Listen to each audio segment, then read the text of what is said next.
ओम शांति, ओम शांति, ओम शांति।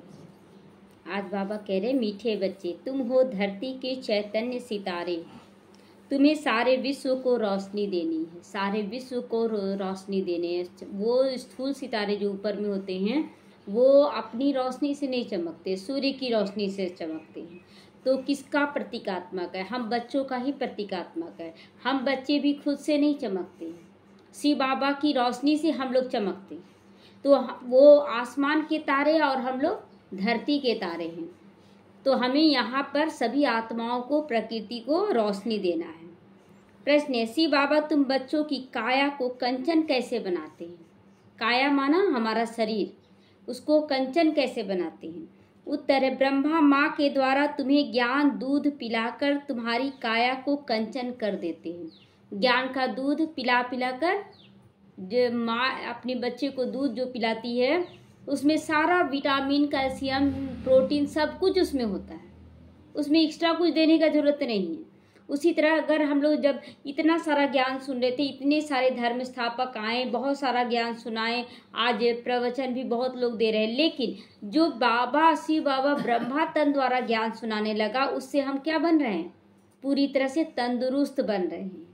तो बाबा अभी ब्रह्मा के द्वारा ज्ञान का दूध पिलाकर हमारी काया को कंचन बना रहा है। इसीलिए उनकी महिमा में गाते हैं, तमेव माता च पिता तमेव, तुम ही माता हो, तुम ही मेरे पिता हो। शिव बाबा पिता है, ब्रह्मा माँ के द्वारा ज्ञान देकर माता बनाया।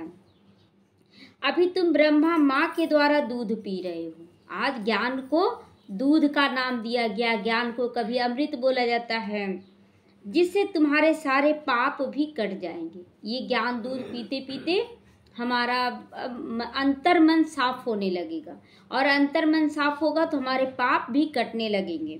कंचन बन जाओगे, एकदम कंचन, तन से भी मन से भी। ओम शांति।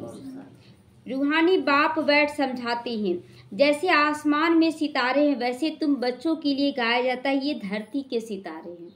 हम सभी बच्चे धरती के सितारे हैं। उनको भी नक्षत्र देवता कहा जाता है। अभी वह देवता तो है नहीं, अभी वो कोई देवता तो है नहीं। नक्षत्र क्या करते हैं? तारे क्या करते हैं? कुछ नहीं। तो तुम उनसे महान बलवान हो, क्योंकि तुम 10 सितारे सारे विश्व को रोशन करते हो। हम लोगों से क्या बाबा सेवा करवाता है कि जाओ सबको ज्ञान दो, सबको बाबा का परिचय दो, खुद का परिचय दो, ताकि वो लोग भी ज्ञान सुन सुनकर उनके संस्कार बदल जाएं और वो सुख शांति में आ जाए। तो हमारे द्वारा परिवर्तन हो रहा है, इसलिए बाबा कहता उनसे भी बहुत महान हो तुम लोग। तुम ही देवता बनने वाले, तुम्हारा ही उत्थान और पतन होता है। वह तो करके मांडवे को रोशनी देते, पूरा मांडवा है ना पूरा, बाबा कहता आसमान में चमकते हुए तारे, चलो रोशनी दे देते। और क्या करते हैं? कुछ नहीं। उनको कोई देवता नहीं कहेंगे। तुम देवता भी बन रहे हो, बन भी नहीं गए हो। अभी हम लोग देवता पूरी तरह से नहीं बने हैं, कहीं ना कहीं कुछ ना कुछ अंश लेने का इच्छा आ जाता है। तो इसीलिए बाबा कहता अभी बन रहे हो। तुम सारे विश्व को रोशन करने वाले हो। अभी सारे विश्व पर घोर अंधियारा है, पतित बन पड़े हो। अभी बाप तुम्हें मीठे मीठे बच्चों को देवता बनाने आते हैं। मीठे मीठे बच्चों को देवता बनाने आते हैं। हम लोग मीठे हैं? कैसे थे आए थे? तो अभी बहुत हद तक बन गए हैं, लेकिन जिस समय आए थे तो नहीं थे। लेकिन बाबा फिर भी मीठे बच्चे कर करके, मतलब कोई बार बार बोल रहा है ना, आप बहुत अच्छे हो, आप बहुत अच्छे हो, तो अंदर से फिलहाल हम तो अच्छे नहीं हैं, तो जागृति आ जाता है कि हम बदल जाए। उसी तरह बाबा बोल बोल कर हमें मीठा बना दे रहा है। मनुष्य लोग तो सबको देवता समझ लेते हैं, नहीं समझ में आता, कभी इसको देवता कभी इसको, कहीं से तो कुछ मिल जाए, ये इस आस में करते हैं। सूर्य को भी देवता कह देती है। कहाँ कहाँ सूर्य का झंडा भी लगाते, जापान में लगता है ना सूर्य का झंडा। सूर्यवंशी समझते हैं जापानी लोग अपने आप को, अपने को सूर्यवंशी कहलाते हैं। वास्तव में तुम सूर्यवंशी हो ना। तुम तो बाप बैठ तुम बच्चों को समझाती हैं। भारत में ही घोर अंधियारा हुआ है अज्ञानता का। अब भारत में ही सोचना होना चाहिए। जब ज़्यादा जहाँ रात हो जाता है तो फिर दिन भी तो वही निकलेगा। बाप तुम बच्चों को ज्ञान का अंजन दे रहे। दूसरा नाम क्या पड़ा? ज्ञान का अंजन, है ना। तो तुम अज्ञान नींद में सोए पड़े थे। बाप आकर फिर से जगाते, कहते ड्रामा प्लान अनुसार कल्प कल्प के पुरुषोत्तम संगम युग में मैं फिर से आता हूँ। फिर से माना पहले भी आ चुका है, हर कल्प के संगम युग में आ चुका है, वो फिर से आता है। यह पुरुषोत्तम संगम युग कोई भी शास्त्र में नहीं लिखा, संगम युग नहीं लिखा हुआ, युगे युगे लिख दिया है। कल्प भी नहीं लिखा है, कल्प भी नहीं जानता है कोई आज तक कि कल्प क्या होता है। कल्प चारों युगों को कहा जाता है। तो इस युग को अभी तुम बच्चे जानते हो, जबकि तुम सितारे फिर देवता बनते हो। तुमको ही कहेंगे नक्षत्र देवताएं, नक्षत्र देवताएं, है ना। अब देखिए बाबा के बच्चे ही कोई मतलब राहु भी बन जाते हैं, कोई केतु भी बन जाते हैं, कोई मास्टर बृहस्पति भी बन जाते हैं। मतलब कोई अचानक से हमारे जीवन में आया, हमें ज्ञान दिया और हमारा जीवन परिवर्तन हो गया, तो कहेंगे ना इसके ऊपर बृहस्पति की दशा बैठी, बाबा किसी के जरिए कर देता है। और कोई आता है तो विघन रूप बन जाता है। अरे ऐसे थोड़ी, हम लोग देखो, हम लोग ज्ञान में चल रहे हैं, हम लोग कहाँ इतना कर रहे हैं, तो वो विघन रूप बन जाता है। तो सारा नक्षत्र हम बच्चों में ही हैं, सारे बच्चे हैं। अभी तुम पुजारी से पूज्य बनते हो, वहां तुम पूज्य बन जाते हो। यह भी समझने का है।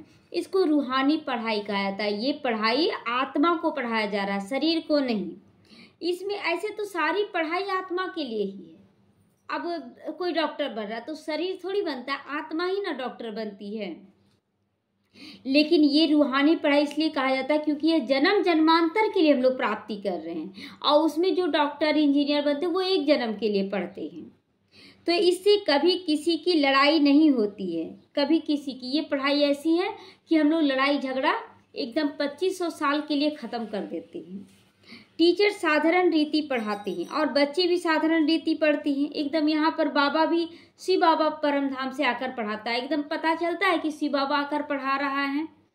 ज्ञान है बहुत सुंदर, लेकिन पता तो नहीं चलता ना, पढ़ाने वाला भी सिंपल और पढ़ने वाला भी सिंपल। तो इसमें कभी कोई लड़ाई की बात ही नहीं है। यह ऐसे थोड़ी कहते कि मैं भगवान हूँ। ब्रह्मा बाबा कभी बोला कि मैं भगवान हूँ, मेरे पाँव छुओ, मेरी पूजा करो, ऐसा कभी बोलते हैं? नहीं। तुम बच्चे भी जानते हो पढ़ाने वाला इनकॉर्पोरियल शिव बाबा, जो दिखता नहीं है शिव बाबा, वो पढ़ा रहा है। शरीर का आधार है, कोई भी शरीर का आधार लेता है, उनको अपना शरीर नहीं है। कहते हैं मैं इस रथ का लोन लेता हूँ। लोन लेता है बाबा, मतलब हमारे लिए, हम बच्चों के लिए लोन लेता है। कितना बड़ा कर्ज चुकतू करता है बाबा। सेकंड गॉड का उसको पोजीशन दे देता है ब्रह्मा बाबा को। भागीरथ भी क्यों कहते हैं? इसी कारण ना, भाग्यशाली रथ जिस पर शिव बाबा आया और उसके द्वारा ज्ञान गंगा बहा दिया पूरे विश्व में, क्योंकि तुम बहुत बहुत भाग्यशाली रथ हो। तो यही फिर विश्व का मालिक बनते हैं। तो भागीरथ ठहरा ना अभी एकदम साधारण तर, और कहाँ विश्व का मालिक कृष्ण बन जाएंगे। तो सबका अर्थ समझाना चाहिए। ये भागीरथ ने गंगा लाई, क्या है ये? तो बोलते कि कोई राक्षस था और उसके द्वारा लाएगा। उसका पूरा पूर्वज बहुत कोशिश किया गंगा को लाने का, नहीं लाया, लेकिन भागीरथ जो था वो लेते आया। लेकिन यहाँ पर भाग्यशाली रथ है ब्रह्मा बाबा, और ब्रह्मा बाबा के साथ साथ हम बच्चे भी भाग्यशाली हो रहे हैं। तो यह है सबसे बड़ी पढ़ाई। दुनिया में तो झूठ ही झूठ है ना। कहावत भी है, सच की नैया डोले लेकिन डूबे नहीं। तो आजकल तो अनेक प्रकार के भगवान निकल पड़े हैं ना। अब देख रहे हैं भगवान तो निकल पड़े हैं, लेकिन सबका बेड़ा डूबता है कि नहीं? सबका डूब रहा है कुछ ना कुछ। शुरुआत में सभी बहुत अच्छे रहते हैं, लेकिन धीरे धीरे तमो प्रधानता आई। लेकिन बाबा का कार्य ज्यों के त्यों और बढ़ोतरी हो रहा है, बढ़ते जा रहा है, लेकिन डुबा सका कोई? तो अपने को तो छोड़ो, परंतु ठीकर भीतर को भी भगवान कह देते। अपने को भी छोड़ो, मतलब देहधारी चलो भगवान का रूप बोल सकते हैं, लेकिन जो ठीकर भीतर सबको बोल देते हैं भगवान, ये बहुत गलत है। भगवान को कितना भटका दिया ना। बाप बैठ समझाते, जैसे लौकिक बाप भी बच्चों को समझाते हैं, परंतु वह ऐसे नहीं होते जो बाप, टीचर और गुरु तीनों एक ही हो। बाप और टीचर एक हो सकता है, गुरु कभी हो ही नहीं सकता, क्योंकि गुरु उसको कहा जाता है जो सदगति करके साथ ले जाए। तो गुरु तो हो ही नहीं सकता कोई भी। तो बाबा कहता है ऐसा कभी पाठ किसी का है ही नहीं। तो पहले बाप पास जन्म लेते, बाप के पास जन्म लेते हैं, फिर थोड़े बड़े होते तो टीचर चाहिए पढ़ाने के लिए, फिर 60 वर्ष के बाद गुरु चाहिए। और यहाँ तो जन्म लेते के साथ बाप, टीचर, गुरु तीनों मिल जाता हम लोगों को। तो यह तो एक ही बाप, टीचर, सदगुरु है। कहते मैं तुम आत्माओं का बाप हूँ, शरीरों का नहीं, इसलिए एक हो गए ना हम लोग। ऐसे बोलते थे वो उस खानदान का है, वो उस जात का है, उस धर्म का है, लेकिन यहाँ पर जैसे ही बाबा बोलता मैं तुम आत्माओं का बाप हूँ, तो 1 सेकंड में हम लोग अपने हो गए, एकदम पराया से अपने बन गए। रावण पराया कर दिया था। तो पढ़ती भी आत्मा है, आत्मा को आत्मा कहा जाता है। हाँ, बाकी शरीर के नाम अपने अपने लिए जाते हैं। अब किसी को आत्मा कह के बुलाएंगे तो थोड़ी कोई सुन लेगा, तो नाम तो रखा जाएगा ना। जैसे शिव बाबा भी परमात्मा है, नाम तो रखा गया ना, शिव। तो ख्याल करो, यह बेहद का नाटक है। बनी बनाई बन रही, अब कुछ बननी नहीं। तो बनी बनाई बन रही है, तो बन रही है, इसमें मूंझना नहीं है। हम अपना एक्यूरेट कर्म करें। कल्प पहले जो मिला था वो मिलना ही है, बस हम अपना अच्छे से अच्छा। आप बैठ जाएंगे तो शायद कल्प पहले भी आप बैठे होंगे, इसीलिए बैठ रहे हैं। मेरे नसीब में जो होगा मिल जाएगा, नसीब के भरोसे बैठ गए तो शायद पिछली बार भी बैठे होंगे। तो ये क्यों सोचे कि हम बैठे रहें, हम कर्म करके भी तो कर सकते हैं। चलो मेरा नसीब में अगर मेहनत करना है तो हम मेहनत करेंगे, अब मेहनत का फल पद्मा गुना है। बाबा कहता है बादशाह बनना है तो कूली की तरह खटो, खूब काम करो कूली की तरह। ये संगम युग करने का। ब्रह्मा बाबा इतना रॉयल फैमिली से था, सब कुछ बहुत अच्छा था उनका, लेकिन क्या सारा काम किया कि नहीं? सारा उपले बनाया, बगीचे का बागवानी किया, रोड बनाया, नाली बनाया, क्या नहीं किया वो? तो कूली की तरह खटा ना, सेवाधारी बनकर। तो कोई नई बात नहीं है, यह अनादि बना बनाया ड्रामा है जो फिरता रहता है। पाठधारी आत्माएं, आत्मा कहाँ रहती है? कहेंगे हम अपने घर परम धाम के रहने वाले। अब तो जान गए तो झट से बोल देते ना, हम लोग परम धाम से आए हैं। फिर यहाँ आते हैं बेहद का पाठ बजाने के लिए। हम लोग यहाँ पाठ बजाने आए, हम लोग इसमें फंस जाते हैं। हम पिता हैं, हम माता हैं, हम ये हैं, फंस जाते हैं। और यही चिंता का कारण है, नहीं तो कोई चिंता है ही नहीं। सब अपना भाग्य लेकर आया है। तो बाप तो सदैव वहाँ ही रहते हैं, वो पुनर्जन्म में नहीं आते। अभी तुमको रचता बाप का और अपना यानी रचना का सारा सार सुना देते हैं, सारा कहानी बाबा बता देता है। तुमको कहते स्वदर्शन चक्रधारी बच्चे बने हैं। स्वदर्शन चक्रधारी बने हैं, अपना दर्शन तो कर रहे हैं ना कि हम क्या थे, सतयुग से लेकर कलयुग तक कैसे कैसे आए। अभी 24 घंटे का भी चक्र चलाते हैं कि दिन भर में कहाँ कहाँ हमसे गलत हो रहा है। स्वदर्शन चक्र है। तो इसका अर्थ भी जानते हो तुम अब कि स्वदर्शन चक्र का मतलब क्या होता है। शूद्र थे पहले तो मनुष्य ही थे, मनुष्य ही शूद्र बना। और अभी ब्राह्मण भी बने हो तो भी मनुष्य ही हो। वही है ना कि बदल गए हैं? वही है। फिर देवता भी बनोगे तो भी मनुष्य ही रहोगे, मतलब देहधारी ही रहेंगे, परंतु कैरेक्टर बदल जाते हैं। तो बाबा कहता है कि देवता बनेंगे तो भी मनुष्य रहेंगे, परंतु कैरेक्टर बदल जाते हैं। कैरेक्टर बदल जाते मतलब यहाँ पर आसुरी अवगुण हो जाता है, वहाँ दैवी गुण हो जाता है। रावण आता है तो तुम्हारे कैरेक्टर कितने बिगड़ जाते हैं ना। कैसे? जब लड़ाई करते थे, याद कीजिए उस समय चेहरा कैसा बन जाता था। लड़ाई करते थे तो कड़ा ऊंचा शब्द बोलते थे, कड़वे से कड़वा शब्द यूज करते थे। कैसा बना दिया था रावण। आज तो बोलने का भी मन नहीं कर रहा है। आज एकदम साइलेंस, कोई 10 बात बोलते रहो चुपचाप। आज का स्थिति और पहले का स्थिति में कितना अंतर हो गया। अब सोचिए जैसे जैसे और ऊंचा उठेंगे और कितना सुंदर स्थिति होगा। तो कैरेक्टर बिगड़ जाते हैं। सतयुग में यह विकार होता ही नहीं। अभी बाप तुम बच्चों को अमर कथा सुना रहे। अमर कथा माना आत्मा की कथा सुना रहे, आत्मा जो अमर है। भक्ति मार्ग में तुमने कितनी कथाएं सुनी होंगी ना, बहुत सारा कथा हम लोग सुने हैं। तिजरी की कथा और क्या क्या, सत्यनारायण की कथा, अमर कथा सब सुने हैं। कहते हैं अमरनाथ ने पार्वती को कथा सुनाई। अमरनाथ कौन? शिव बाबा। अब शिव बाबा तो निराकार है, अब निराकार कैसे बोला होगा, कैसे बोला होगा? तो अब उनको तो शंकर सुनाएंगे ना। अब कौन सुनाएगा? तो देहधारी सुनाएंगे ना अमर कथा। कथा सुनाने वाला तो मुख वाला होना चाहिए। शिव बाबा तो सुना ना सके तो शिव कैसे सुनाएंगे? कितने ढेर मनुष्य जाते हैं सुनने के लिए अमर कथा। यह भक्ति मार्ग की बातें बाप बैठ समझाते हैं कि सुनाने वाला कौन? एक देहधारी होता है। बाप ऐसे नहीं कहते भक्ति कोई खराब है, लेकिन बहुत श्रद्धा होती है भक्ति में भी, लेकिन अभी भक्ति में भी रस नहीं रह गया है। अभी भक्ति में भी लोग केवल मतलब बोलते ना, केवल झूठा कर रहे हैं, आडंबर कर रहे हैं।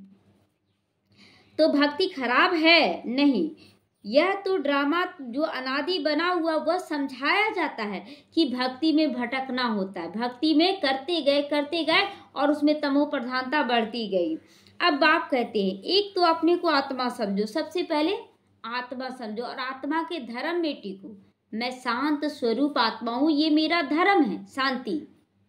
मूल बात है ही भगवानुवाच मन मना भाव। मन को अपने बस में करो, मन को परमात्मा की याद में लगा दो।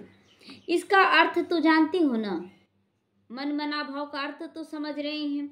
यह बाप बैठकर मुख से सुनाते हैं तो इसको कहा जाता है गौमुख। ब्रह्मा मुख को आज क्या क्या नाम दिया गया है? देखिए बाबा का भी नाम आज आया है गौमुख, जिस मुख से बाबा ज्ञान पिलाते हैं, ज्ञान दूध पिलाते हैं। तो यह हो गया गौमुख। तो यह भी समझाया जाता है कि तमे व माता च, पिता कैसे हुआ? जैसे पिता गुप्त है, शिव बाबा गुप्त है, तो माता को भी गुप्त ही रखा गया। ब्रह्मा जो पुरुष का शरीर है तो माता गुप्त हो गई। और जब प्रजा पिता को दिखाते हैं तो मम्मा को दिखाते हैं। अब जैसे कि पिता और पुत्र है, शिव बाबा बोलते हैं ना ब्रह्मा मेरा बच्चा है, तो पिता पुत्र हो गया। उसी तरह यहाँ पर मम्मा और प्रजापिता बाप और बेटी है। कितना गुप्त ये सब है जो सभी लोगों को समझ में नहीं आएगा। ये सब बात ये लोग क्या क्या बोलती रहती है, बोलेगा तो उनको कहते हैं। तो इस माता के द्वारा तुम सबको एडॉप्ट किया जाता है। तो शिव बाबा कहते इस मुख द्वारा तुम बच्चों को ज्ञान दूध पिलाता हूँ, तो तुम्हारा जो पाप है वह सब भस्म होकर तुम्हारी आत्मा कंचन बन जाती है। आत्मा कंचन, यहाँ पर कहीं भी जाते हैं शरीर को बोला जाता है कंचन बनाया जाता है, यहाँ आत्मा को कंचन जब बनाएंगे तो शरीर अपने आप कंचन बन जाता है। मन को अगर शुद्ध पवित्र बना लिए तो आत्मा के मन बुद्धि के साथ साथ शरीर भी तो अच्छा हो जाता है। तो जो काया भी कंचन मिलती है, आत्माएं बिल्कुल प्योर कंचन बन जाती है। फिर आहिस्ते आहिस्ते सीढ़ी उतरती है। अभी केवल कुछ सालों में ही बाबा हमें एक कंचन बना देता है। और उतरने में कितना टाइम लगता है? उतरने में 5000 साल लग गया और चढ़ने में 100 साल भी तो नहीं लिए हम लोग। इस जन्म को देखें कितना साल में हो रहे हैं, बहुत कम। तो फिर आहिस्ते आहिस्ते सीढ़ी उतरती है। अभी तुम समझ गए हो, हम आत्माएं भी कंचन थी, शरीर भी कंचन था। फिर ड्रामा अनुसार 84 का चक्र में आए, अभी कंचन नहीं है, इसीलिए बीमारी आ रहा है, इसीलिए शरीर में कष्ट आ रहा, क्योंकि बहुत पाप इस शरीर द्वारा ही किए हैं और इसीलिए कष्ट आ रहा है। अभी तो 9 कैरेट कहेंगे, बाकी थोड़ा % जाकर रहे हैं। एकदम प्राय लोप भी नहीं कहेंगे, पूरी तरह से खराब भी नहीं कहेंगे, कुछ ना कुछ शांति रहती है। बाप ने यह निशानी भी बताई है। लक्ष्मी नारायण का चित्र है नंबर 1 चित्र है। अभी तुम्हारी बुद्धि में सारा चक्र आ गया, बाप का परिचय भी आ गया है। भला अब तुम्हारी आत्मा पूरी कंचन नहीं बनी है, परंतु बाप का परिचय तो बुद्धि में है ना। अपना परिचय और बाप का परिचय तो है ना बुद्धि में, कि हम लोग समझ गए कि मैं कौन, मेरा कौन। कंचन होने की युक्ति अब रोज बताते हैं बाबा, रोज ज्ञान का युक्ति बताते कि कैसे हम लोगों को धारणा करना है। आत्मा में जो खाद पड़ गई है वो कैसे निकाला जाए।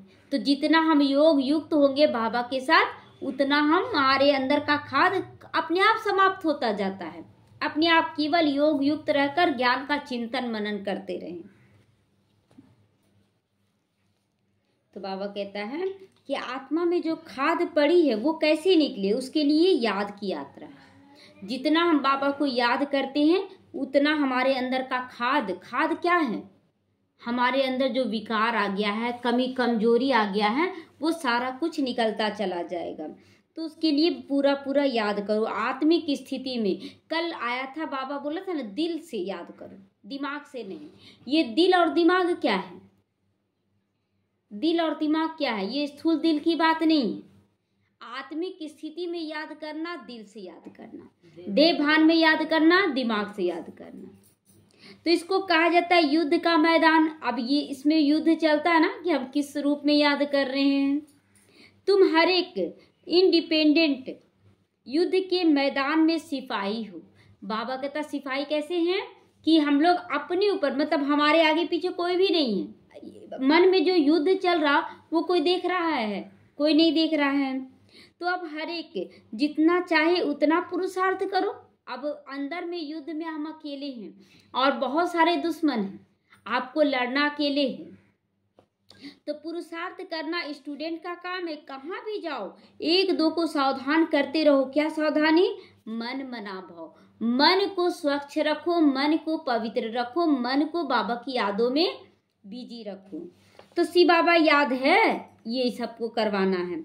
अब ये भी क्या है ना कि लोग एक समझ लिया बस जिससे भी मिला शिव बाबा याद है, खुद याद नहीं कर रहा है, लेकिन ये क्वेश्चन जरूर कर देता, बोले चलो उसी बहाने से वो भी याद कर लिया और हमें भी याद दिला दिया, तो चलो शुक्रिया बाबा। तो एक दो को इशारा तो देना है। बाप की पढ़ाई का इशारा है तब तो बाप कहते 1 सेकंड में काया कंचन हो जाती है। बाप की पढ़ाई का इशारा वो देते हैं ना, इसलिए बहुत अच्छा है। विश्व का मालिक बना देता हूँ। याद की यात्रा में जितना ज़्यादा रहोगे उतना कंचन बनोगे और उतना ज़्यादा विश्व के मालिक बनोगे। बाप के बच्चे बने तो विश्व का मालिक बन गए, फिर विश्व में बादशाही है, विश्व में तुम्हारी बादशाही है। उनमें ऊंचा पद पाना है तो ये पुरुषार्थ करना। अभी देखिए कि अभी कोई आत्मा आपके ऊपर है, आपके ऊपर राज कर रही, आपको उसका सेवा करना है। और बाबा कहता है इस जन्म में किया हुआ सेवा हर जन्म में आप बादशाह रहेंगे और वो आपका सेवाधारी रहेगा। तो अभी सेवा अगर आप आनाकानी किए, अगर आप इस जन्म में थोड़ा सा भी आनाकानी किए, ऐसा है वैसा है, तो हर जन्म में वो भी सेवा करेगा ना, तो वही रूप में करेगा। इसीलिए बाबा कहता है एकदम निस्वार्थ निसंकल्प होकर सेवाधारी बनो। कोई संकल्प नहीं कहे, क्योंकि जो तुम दोगे वही रिटर्न मिलेगा। तो ये सब कुछ अपने मन बुद्धि में एकदम चेक एंड चेंज करते जाएं। बाकी सेकंड में जीवन मुक्ति है, सेकंड में जीवन मुक्ति है, लेकिन चेक एंड चेंज। राइट तो है ना, ये बात सही है कि नहीं? जैसा आप देंगे वही आपको मिलेगा। तो पुरुषार्थ करना हर एक अपने ऊपर है, दूसरे के ऊपर नहीं है, अपने ऊपर है। तुम बाप को याद करते रहो तो आत्मा एकदम पवित्र हो जाएगी। सतो प्रधान दुनिया के मालिक बन जाओगे। कितना बार तुम तमो प्रधान से सतो प्रधान बने हो, अनगिनत, जिसकी कोई गिनती नहीं। यह चक्र फिरता ही रहता है, इसका कब अंत नहीं आता है, ये चक्र फिरता रहता है। बाप कितनी अच्छी रीति बैठ समझाते हैं, कहते हैं मैं कल्प कल्प आता हूँ, तुम बच्चे मुझे छी दुनिया में निमंत्रण देते हो। उलाहना दे रहा है बाबा कि तुम मुझे पावन दुनिया में नहीं, छी दुनिया में निमंत्रण देते हो। क्या निमंत्रण देते हो? कहते हो हम जो पतित बन गए हैं आप आकर पावन बनाओ। मतलब जब पतित बन गए तो याद आता है, तो इसी तरह इससे प्रेरणा भी लेना है कि अगर कोई हमें कभी याद नहीं कर रहा, हमेशा गलत सलत बोला, लेकिन जब दुख आएगा वो हमें याद करे तो उसको उलाहना नहीं देना। जब ठीक हो जाए तो प्यार का उलाहना अलग बात है, प्यार का नोचो, लेकिन आया और तुरंत उलाहना दे देंगे तो उसको तो खराब लगेगा। तो इसीलिए बाबा कहता है कि तुम तो मुझे छी दुनिया में बुलाते हो, क्यों? पतित बन जाते हो इसीलिए मुझे बुलाते हो, अच्छा रहते हो तो नहीं बुलाते हो। तो आप आकर पावन बनाओ, वाह तुम्हारा निमंत्रण। बाबा भी उलाना दे रहा, वाह तुम्हारा निमंत्रण। मतलब जब पतित बनते हो तब मेरी याद आती है, कहते हो हमको शांति धाम और सुख धाम ले चलो, तुम्हारा ओबीडिएंट सर्वेंट हूँ। बाबा क्लियर फील करता है मैं तुम्हारा सेवाधारी हूँ। यह भी ड्रामा का खेल है, तुम समझते हो हम कल्प कल्प वही पढ़ते हैं, पाठ बजाते हैं, आत्मा ही पाठ बजाती है। यहाँ बैठे भी बाप आत्माओं को देखते हैं, यहाँ बैठे हैं जरूर देहधारी में, लेकिन बाबा सबको आत्मा देख रहे, चमकता हुआ सितारा देखते हैं, सितारों को देखते हैं बाबा। कितनी छोटी सी आत्मा जैसे सितारों की झिलमिल रहती है। कोई सितारा बहुत तीखा, कोई हल्का। आसमान में तारे होते हैं ना, तो ऐसे ही कोई ज्यादा टिमटिमा रहा, कोई कम है, तो कोई चंद्रमा के नजदीक होते हैं। तुम भी योग बल से अच्छी रीति पवित्र बनते हो तो चमकते हो। चमकना है हमें। बाबा भी कहते बच्चों में जो बहुत अच्छा नक्षत्र है उनको फूल दो।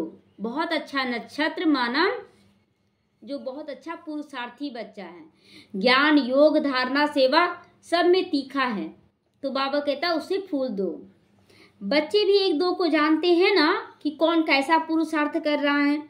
बरोबर कोई बहुत तीखे होते हैं, कोई बहुत ढीले भी होते हैं। उन सितारों को देवता नहीं कहेंगे जो ढीले हैं, जो बार बार टिम टिम टिम टिम कर रहा है, कभी भक भुक, वैसा बल्ब रखेंगे? वैसा बल्ब नहीं रखेंगे।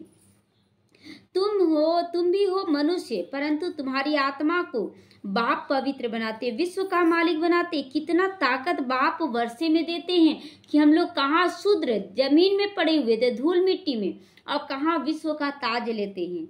ऑल माइटी बाप कुछ भी कर सकता है, वो कुछ भी कर सकता है।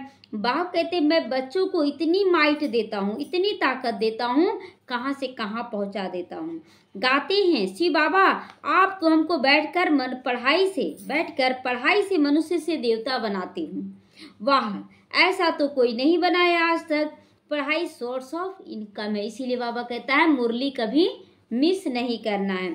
सारा आसमान धरती आदि सब हमारे हो जाते, कोई छीन ना सकी, उसको कहा जाता अडोल राज्य।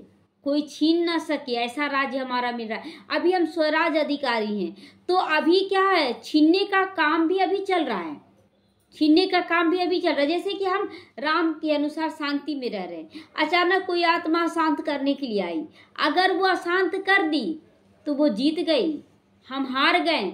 और फिर कोई जन्म में वो दोनों का टकराव होगा, वो जीतेगी और हम हारेंगे। तो आप क्या लिख रहे हैं? हार जीत हम अपने लिख रहे हैं, कोई और नहीं लिख रहा हमारा। तो समझ ले हम लोग राम के बच्चे, हमको राम बनकर ही जीतना है। और अगर सामने वाला लड़ाई किया, आप भी लड़ाई करके जीत गए, तो वो वाह वाह कर रहा है कि मेरा ही जीत हुआ, रावण का ही जीत हुआ है। ये समझ कर चलना है। कोई भी खंडन ना कर सके, हमारी स्थिति को खंडन ना कर सके, नहीं तो द्वापर में खंडन होना शुरू हो जाएगा। कोई जला ना सके, हमें जला ना सके, मतलब हमारे अंदर की स्थिति को खराब ना कर सके। तो ऐसे बाप की श्रीमत पर चलना चाहिए ना। हर एक को अपना पुरुषार्थ करना, ये सब तो अपना है ना पुरुषार्थ। कोई बोलेगा कि करो, ऐसा नहीं। बच्चे म्यूजियम आदि बनाते हैं, इन चित्रों द्वारा हम जिन्स को समझावे। हम जिन्स मतलब माता है तो माता को समझावे, भाई है तो भाई को समझावे, कुमार है तो कुमार को समझावे। तो बाप डायरेक्शन देते रहते, जो चित्र चाहिए भल बनाओ। बुद्धि तो सबका काम करता है ना कि कैसा कैसा चित्र बनना चाहिए। मनुष्यों के कल्याण के लिए बनाए जाते हैं। तुम जानते हो सेंटर्स पर कोई कभी आते हैं, कभी कोई आते हैं। अब ऐसी क्या युक्ति रचे कि आप ही लोग आए या मिठाई लेने, आप ही आए लोग मिठाई लेने। किसको अच्छी मिठाई होती है तो एडवर्टाइज हो जाती है कि उसका मिठाई बहुत अच्छा है, बोलते हैं ना उसके पास जाओ मिठाई लेने, बहुत अच्छा है। उसी तरह ज्ञान भी है कि ज्ञान सब, बाबा का मुरली एक ही है, लेकिन कोई कैसे समझा रहा, कोई कैसे समझा रहा। तो ये मिठाई का दुकान आज बाबा बोला इसको, सब एक दो को कहेंगे फलानी दुकान पे जाओ, वहाँ जाओ तो बहुत अच्छा समझाने दिया जाएगा, वहाँ अच्छा लगता है सुनने में। तो ये बड़े अच्छे से अच्छी नंबर 1 मिठाई है ना, ज्ञान की मिठाई। तो ऐसी मिठाई कोई दे ना सके। एक देख कर जाते हैं, दूसरों को भी सुनाते हैं, बहुत अच्छा। ख्याल तो चलता ना सारा भारत कैसे गोल्डन एज में आ जाए, उसके लिए कितना समझाते, परंतु पत्थर बुद्धि है, मेहनत तो लगेगी ना। अब समझाते कि अगर समझना तो यहाँ जाओ, बहुत अच्छा, लेकिन पत्थर बुद्धि है तो जो जहाँ वैसे ही अटके रहते हैं। चलो ठीक है, ज्ञान तो सुन, धारणा कुछ भी नहीं हो रहा है, लेकिन अटके हुए हैं। तो शिकार करना भी सीखना पड़ता है। पहले पहले छोटा शिकार सीखा जाता है, मतलब अचानक आप शेर का शिकार तो नहीं कर लेंगे ना। तो बाबा क्लियर कर रहा आज कि बच्चे पहले प्रजा बनाओ, फिर बनाओ साहूकार बनाओ, फिर बनाओ दरबारी बनाओ, फैमिली बनाओ, तब आप राजा बना सकते हो। तो बड़े शिकार के लिए ताकत भी तो ज्यादा चाहिए। एकाएक आप राजा बच्चा नहीं बना सकते, धारणा मूर्त बना देंगे, एकाएक नहीं बना पाएंगे। तो कितने बड़े बड़े विद्वान पंडित हैं, वेद शास्त्र पढ़े हुए हैं, अपने को कितनी बड़ी अथॉरिटी समझते हैं कि हम बहुत ऊंचा हैं। बनारस में कितने उन्हों को बड़े बड़े टाइटल मिलते। तब बाबा ने समझाया था, पहले पहले तो बनारस में सेवा का घेराव डालो, पहले घेराव डालो, अपना ब्रह्मा कुमारी का सेंटर खोलो, चारों तरफ ज्ञान फैलाओ, अचानक उनके पास मत जाओ। तो बड़ों का आवाज निकले तब कोई सुने, छोटे की आवाज बात सुनकर कोई सुनते नहीं ना, छोटे की बात, अरे इसका बात क्या सुनना। तो शेरों को समझाना है तो पहले अपने को शास्त्रों की अथॉरिटी समझते हैं ना। तो कितने बड़े बड़े टाइटल दे देते हैं वो लोग, शास्त्रों की अथॉरिटी, इतना ज़्यादा क्वेश्चन आंसर करने लगेंगे, संस्कृत में श्लोक बोलना शुरू कर देंगे कि समझाना। आज उषा दीदी है या और बीना दीदी, ये सब क्या है कि गीता को पूरी तरह से पढ़ी और एक एक श्लोक का आध्यात्मिक रहस्य निकाली, और आज देखिए अथॉरिटी बन गई शास्त्रों का भी, अब उनको समझाना आसान हो गया। तो भक्ति मार्ग का राज्य है ना, फिर होता है ज्ञान मार्ग का राज्य। अब ज्ञान मार्ग का राज्य आ रहा है। अब देखिए सन्यासी भी मान रहे हैं कि इनका ज्ञान बहुत एक्यूरेट है। ज्ञान मार्ग में भक्ति होती नहीं, तो भक्ति में फिर ज्ञान बिल्कुल नहीं होता है। भक्ति मार्ग में ज्ञान नहीं, ज्ञान में भक्ति नहीं। यह बाप बैठ समझाते, बाप देखते भी हैं, ऐसे हैं समझते ये सितारे बैठे हैं। बाबा देखता है ना, देहधारी नहीं, सब सितारे बैठे हुए हैं। देह का भान छोड़ देना है। जैसे ऊपर में सितारों की झिलमिल लगी हुई है, वैसे यहाँ भी झिलमिल लगी हुई है, सारे सितारे हैं। कोई कोई बहुत तीखी रोशनी वाले बन गए हैं। यह है धरती के सितारे, जिनको ही देवता कहा जाता है। यह कितना बड़ा बेहद का मांडवा है ना, ये पूरा विश्व बेहद का मांडवा है। चारों तरफ ब्रह्मा कुमारियां फैल गई हैं, व्हाइट ड्रेस में, जहाँ देखते अरे ब्रह्मा कुमारी, अपनापन महसूस होता है। बाप समझाते वह हद की रात और दिन है। यह है आधा कल्प की रात, आधा कल्प की दिन। बेहद का हो गया ना, आधा कल्प 2500 साल का रात और 2500 साल का दिन। तो दिन में सुख ही सुख है, कहाँ भी धक्का खाने की दरकार नहीं। सत्युग त्रेता में कोई धक्का नहीं खाता है। ज्ञान में सुख, भक्ति में दुख होता है। सत्युग में दुख का नामो निशान नहीं होता, वहाँ काल भी नहीं होता है। सत्युग त्रेता में तुम काल पर भी जीत यहाँ से पाकर जाते हो। सत्य मृत्यु का नाम भी नहीं होता वहाँ, वह तो अमर लोक है। तुम जानते हो बाप हमको अमर कथा सुना रहे अमर लोक के लिए, तो वहाँ अमर लोक में चले जाएंगे। अब तो मीठे मीठे बच्चों को ऊपर से लेकर सारा चक्र बुद्धि में बाबा बैठा दिया, सत्युग से लेकर कलयुग तक। जानते हो हम आत्माओं का घर तो ब्रह्मलोक है, वहाँ से यहाँ आए हैं नंबर वार पाठ बजाने। सब एक ही साथ तो नहीं उतरेंगे, 8 उतरेगा, फिर कुछ और आत्माएं उतरेंगी, फिर कुछ और उतरेंगी, ऐसे तो ढेर आत्माएं हैं। एक एक का थोड़ा ही बैठ कर बताएंगे कि तुम क्या थे, तुम क्या थे, ऐसा थोड़ी बताएंगे। एक शिव ये ब्रह्मा बाबा का सारा जीवन कहानी बताएं बाबा, नट सेल में बता देते। कितनी टालियां निकलते हैं, निकलते निकलते झाड़ वृद्धि को पा लेता है। बहुत है जिनको अपने धर्म का भी पता नहीं। बाप आते समझाते हैं, तुम असल में देवी देवता धर्म के हो, परंतु अभी धर्म भ्रष्ट और कर्म भ्रष्ट बन चुके हो। धर्म भी भ्रष्ट हो चुका है ना, धारणा कहाँ है हम लोगों का, और कर्म भी भ्रष्ट हो चुका है। अब तुम बच्चों को बुद्धि में है कि असल में शांति धाम के रहने वाले, फिर आते हैं हम पाठ बजाते हैं। इन लक्ष्मी नारायण का राज्य था, इनकी डिनास्टी थी, फिर अभी संगम युग पर खड़े हैं। बाप ने समझाया है कि तुम सूर्यवंशी थे, फिर चंद्रवंशी बनते हो। बाकी सब बीच के बाई फ्लोर्स हैं, बाकी सब बीच में आया है। तो हम लोग शुरुआत में सूर्यवंशी मतलब संपूर्ण आत्मा का राज्य, और थोड़ा सा देवभान आता है उसको कहा जाता है चंद्रवंशी। चंद्रवंशी चंद्रमा का लाइट घटने लग जाता है। तो यह खेल बेहद का है। यह कितना छोटा झाड़ होता है देवी देवताओं का। ब्राह्मणों का कुल है ना, जो ब्राह्मण बने वही देवता बनेंगे, तो एकदम छोटा सा कुल है। फिर कितना बड़ा हो जाएगा। अभी देखिए 850 करोड़ जनसंख्या हो गया है। सबको देख मिल भी नहीं सकेंगे बाबा, मिल सकेंगे बाबा, मिल सके नहीं। तो जहां जहां घेराव डालते जाते हैं। बाप कहते दिल्ली को बनारस को घेराव डालो। उस समय अब तो हो चुका है चारों तरफ, फिर कहते सारी दुनिया को तुम घेराव डालने वाले हो, तुम योग बल से सारी दुनिया पर एक राज्य की स्थापना करते हो। कितनी खुशी होती है ना।